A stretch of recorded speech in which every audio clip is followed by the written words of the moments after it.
Hello guys, good morning. I'm Nabila Sabina. I will provide news information of Jakarta will resume full PSBB on Monday and its conflicts.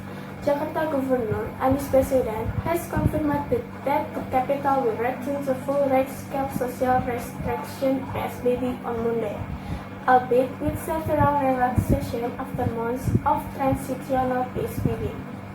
The governor said at the press conference on Sunday that the measure would last for 2 weeks and could be extended. We feel that we need to enact stricter measures so that the rise in COVID-19 cases in Jakarta can be controlled, he said. School, tourist locations, recreational areas, public parks, public sporting facilities, weddings, seminars, and conferences will be closed or suspended for the 2 weeks. Workplace in 11 essential sectors including health, food, energy, communication, finance, logistics, and daily needs retailers will be allowed to remain open at 50% of capacity. While companies outside that sector must implement work-from-home policies and allow no more than 25% of their employees to work in the office at the same time.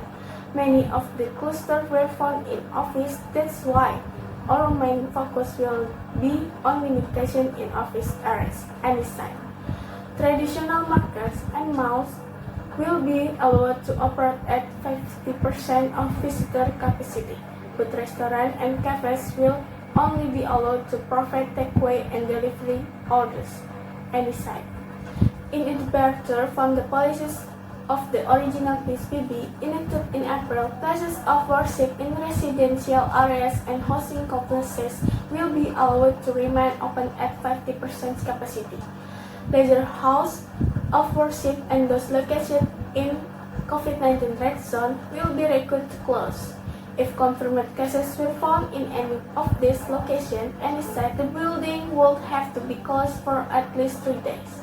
Anies added that COVID-19 patients with mild or no symptoms would no longer be allowed to self-isolate at home and would have to be quarantined in government facilities starting on Monday. Public transportation will be limited to only 50% of passenger capacity and the odd even licensed light traffic policy will be suspended for the duration of PSBB.